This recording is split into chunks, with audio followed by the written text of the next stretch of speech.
नमस्कार प्रणाम दोस्तों, मैं धनंजय कुमार। आज हम बातचीत करने वाले हैं भोजपुरी के पावर स्टार पवन सिंह के नए धमाके के बारे में, जो कि इस समय बहुत सारे भोजपुरी के पावर स्टार पवन सिंह के नए गाने का रिकॉर्डिंग हो रहा है। इसी के बारे में आप सभी को बहुत सारी जानकारियां देने वाला हूं इस वीडियो में।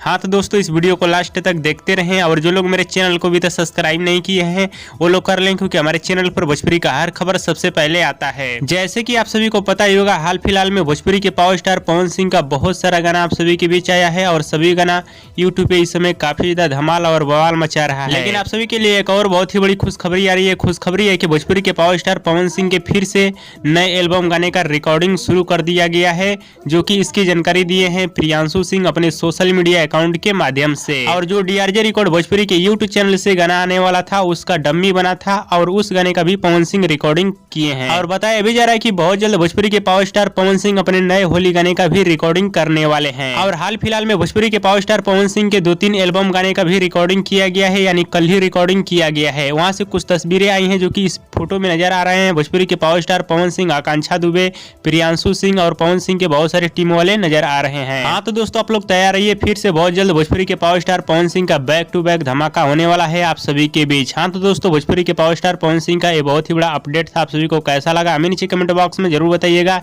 और हमारे इस वीडियो को आप लोग पूरा जरूर देखिएगा, तभी आप लोग को पूरी बात समझ में आएगी। और दोस्तों, भोजपुरी के पावर स्टार पवन सिंह का वीडियो पसंद आया तो ज्यादा लाइक करें, कमेंट करें, शेयर करें, सब्सक्राइब करें। धन्यवाद।